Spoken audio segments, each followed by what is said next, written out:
Putin, according to this story, has the material. Andrew, welcome to Times Radio.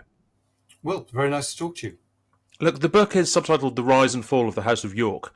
So let's start with the rise before we get onto the fall. It might be hard to remember now, but he was a dashing young prince. Charles once half-jokingly referred to him as the one with the Robert Redford looks. He was a helicopter co-pilot in the Falklands War. Andrew was a royal heartthrob once, wasn't he?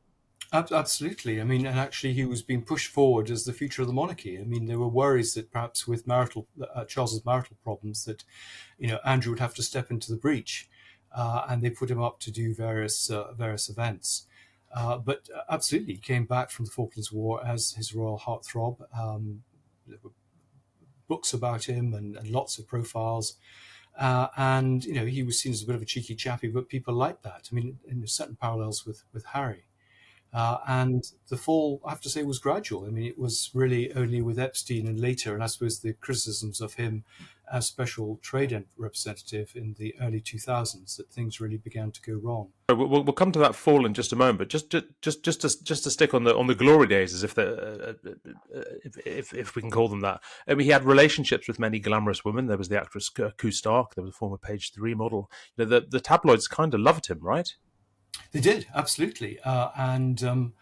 He was highly attractive to women and, clearly very close to his mother. And, I think there was a very carefully narrated story that was presented, but people kind of bought into that. In fact, it turned out to be much more of a loner, much more of a sort of very complex being. You and I and he indeed are products of Scottish public schools. So we have some idea of that sort of world. I was a direct contemporary of his. And so was picking up stories even when he was, at school. And he wasn't popular at school. He was seen as entitled and pompous and arrogant. And I think in some ways I feel sorry for him. He felt perhaps that he couldn't always trust people and therefore he kind of withdrew. And he was a bit of a loner. So that there's sort of two sides to him. There's this macho womanizer and this much more sort of, I would say, depressive figure who hides away in his room. So his marriage to Sarah Ferguson in 1986, it looked like a sort of fairy tale wedding. She was seen as unpretentious, unstuffy, a sense of humour, and seen as this sort of massive asset. But you're right, it didn't take long before she began to be seen as a liability instead.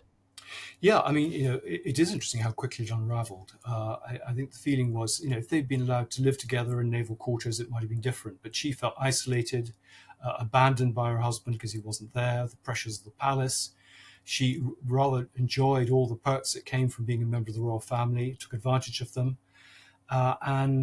Things, I think Paul Burrell talks about her being someone in a sweetie shop and just getting carried away.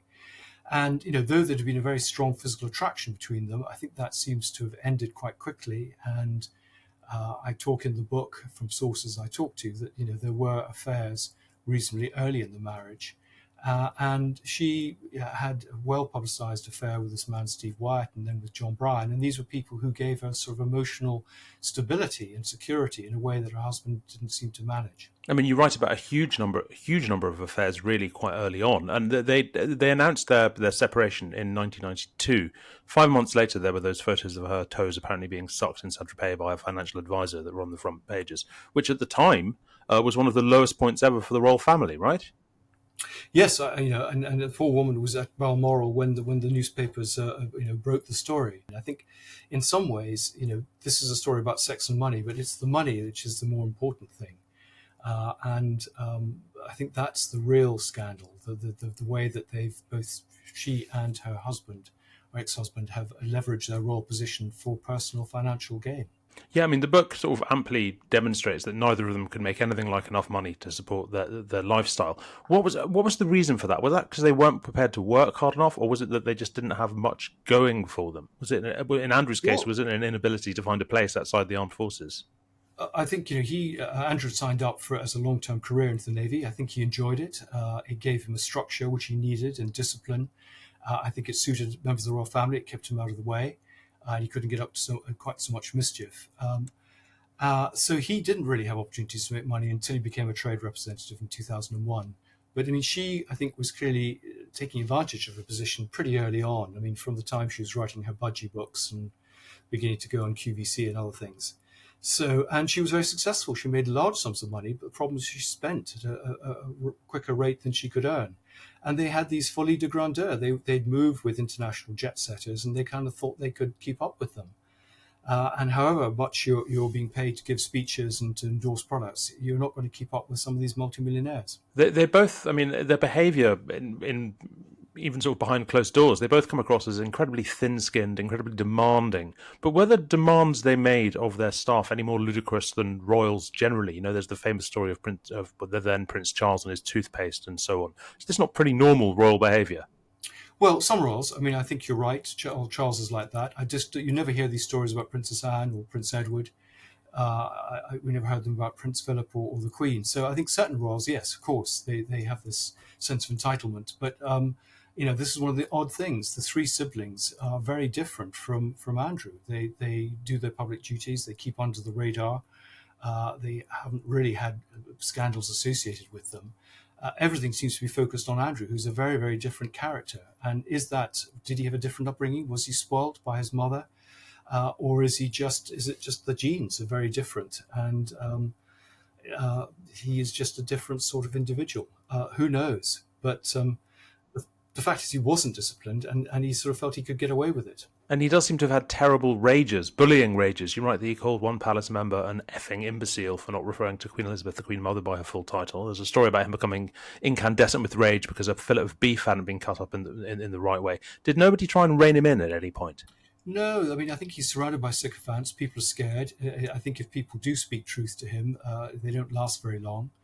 I was told, one of the private protection officers said that, if you said anything, that it was said, well, do you want to go back on the beat in Brixton? And they were sort of put in their place. And I think that was the real problem. But yeah, absolutely, he has a very short fuse. And I mean, lots and lots of stories. He treats staff very badly, doesn't seem to see them as other human beings. Someone said he believed in the divine right of kings, and I think that's right. Yeah, well, it wasn't a divine right for him, of course. Let's turn to his relationship with Jeffrey Epstein and how that began, because he says he met him in 1999. You write that he'd actually known him for a decade by then. You say that Andrew was drawn into his net and was easy prey for a rattlesnake like Epstein. What did each get from the other? Why did this relationship even begin? Well, it began really through Ghislaine Maxwell, who I suppose was friendly with Andrew, in fact, was an occasional lover. And I think she felt that he could be useful to Epstein. And Andrew felt that Epstein could be useful to him. As he said in his Newsnight interview, he introduced him to useful people. And of course, Epstein paid a lot of bills.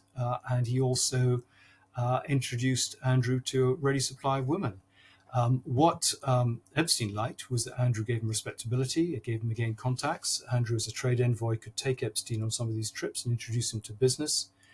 So it was a win-win situation for both of them. And this is why it's so appalling, really, that the government have refused to reveal the files for Andrew's time as special representative, which would say who were on these trips. Yeah, you write that Epstein called Andrew his Super Bowl trophy and was obviously very, cherished that relationship, found it very useful. You also say that compromising material on Andrew might have been passed to Israel's Mossad secret service, to Saudi Arabian authorities, even to Colonel Gaddafi's Libyan intelligence services by Epstein. Is there any proof of that?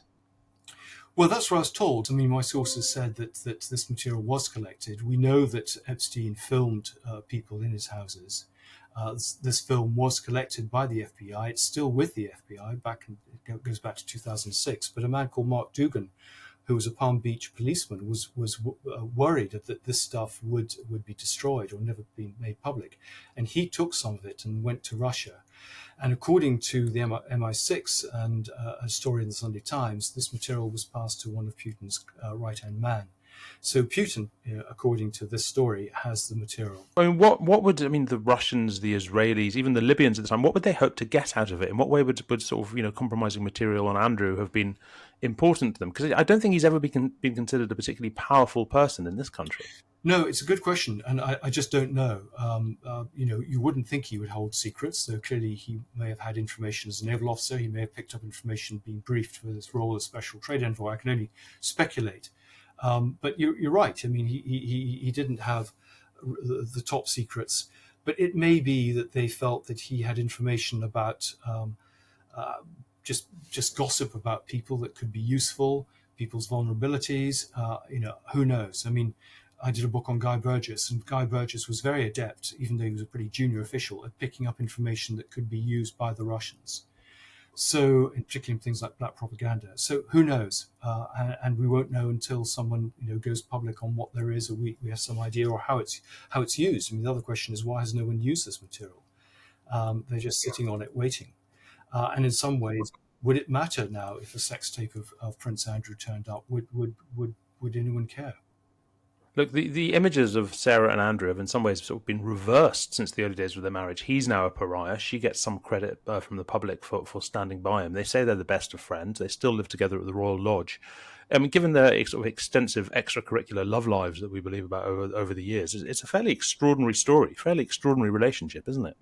Well, it is odd because, I mean, it didn't last very long. They were married in 86, separated in 92, and divorced in 96, partly forced by the Queen, who just felt that it was getting embarrassing. But they were keen to stay together for their children. She hangs limpet-like onto the royal family because, of course, that's her whole raison d'être. And she moved back into Sunninghill and then eventually to Royal Lodge because it was too expensive to live separately. And I think they are good friends. Quite often that happens. People get divorced, but they remain friendly. And I think what's naughty is they have sort of hinted at times they would get back together. I don't think that was ever on the cards. But it was good for their public profile. His life today sounds pretty bleak. He spends all his time indoors watching TV, occasionally venturing out for a ride. But as you say, he still lives in the Royal Lodge, 30-bedroom Royal Lodge. And you question how he's able to afford it. Obviously, he's not being charged much rent for it by the royals who own it. But I mean, are there still question marks over where his money comes from, or did he just sort of inherit it all from his mother? Oh, that's a huge question marks. I mean, royal finances are very opaque. I mean, Sunday Times and Channel 4 have done investigations here, and it's really hard. We don't know what goes into wills. We don't know what's passed down. But, I think it would be surprising if he didn't have money from trust funds going back over several generations, that the Queen didn't provide him with something to make sure he was okay. We know from some of the stuff that's appeared that he has been making money with commissions on doing business. He was making money on Picture of the Palace. We've seen some of his his companies, which have had large sums of money come into them and go out. And we know that Sarah Ferguson has a rent for 2 properties in Belgravia, which I think is £250,000 a year. So we have some idea of the money's coming in. The problem is, I think there's a huge amount of money's going out with a huge staff. The upkeep of Royal Lodge must be expensive, even if there's a peppercorn rent. But they sold their Swiss chalet for a large sum of money. You would think there might be something left over from that. But he had to pay Giffray, and who knows if a lot of money went towards that or if the Queen contributed. So it's a real mystery, and whether he's paying for security. I've long argued that there needs to be a little bit more openness about royal finances, and there should really be a royal register so that we have some idea of what they're doing on the side to make money, and whether this really is compatible with their royal status. Given the extent of the bad behaviour you document over the years, I suppose I should say you allege over the years, both on a sort of business front, money front, dodgy contacts, but also the huge number of affairs he's alleged to have. Like, I think you write about 12 affairs in the first year of his marriage. Why haven't we heard more about this? You can understand why maybe elements of the British press would have been reluctant to publish this, but the global press, why have so few of these women ever come forward? Why has he managed to sort of keep all this stuff in the shadows, do you think? Well, it's an interesting question. A lot of these stories they seem to know, but no one wanted to write about them. I think the thing is, abroad, people weren't really digging deeply enough. People weren't, women didn't come forward. They're part of an inner circle. That's part of their sort of the attraction. There's a sort of murder around the royal family, both from people speaking and people actually saying anything in the press. And I think that applies abroad as well. I mean, things have appeared. There have been pictures of Sarah Ferguson, some rather salacious pictures of her in various European magazines. So there has been stuff, but it just hasn't had any traction here. That may be changing now. Maybe there's less deference and people may feel more open. I mean, clearly there are issues of privacy that people think about. The royals can be pretty litigious or they can put a lot of pressure. So, I mean, they have ways, the royal family, of keeping these stories under the radar. And there are not many brave media outlets who will fight that, and the lack of access. I was just talking to a journalist who complained that certain papers kept getting stories fed to them by the palace, and they were being criticized by their superiors, saying, "Why aren't you getting the stories?" And they said, "Well, we're just not playing the same ball game." Look, how do you see his future now then? Because he comes across in the book as extremely sort of, boorish and unpleasant. But he's tarnished the royal family. He's arguably tarnished the country. He's not popular in the country at all. His mother seems to have forgiven him before she passed away, but it's hard to imagine that the country ever will. What's his relationship like with the king? What's his relationship like with the Prince of Wales? What could the future hold in store for him? Well, there's always been a difficult relationship with the king.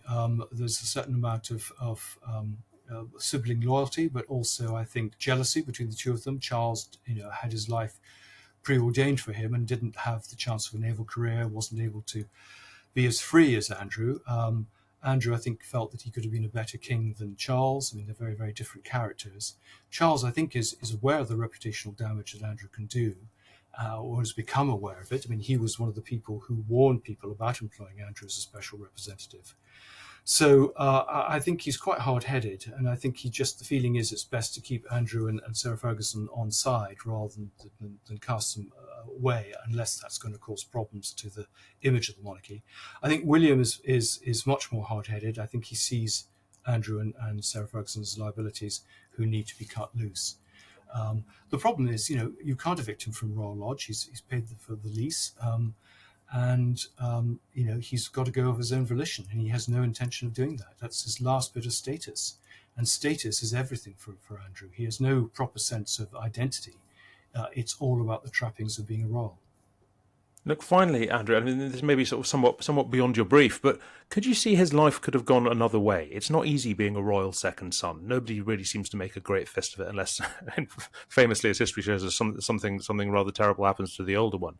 Is there a different figure he could have been, a different life he could have had, or was it always destined to be a bit of a mess like this? I think the nature of his character, I think, has preordained this to a certain extent. But of course, we all have free will.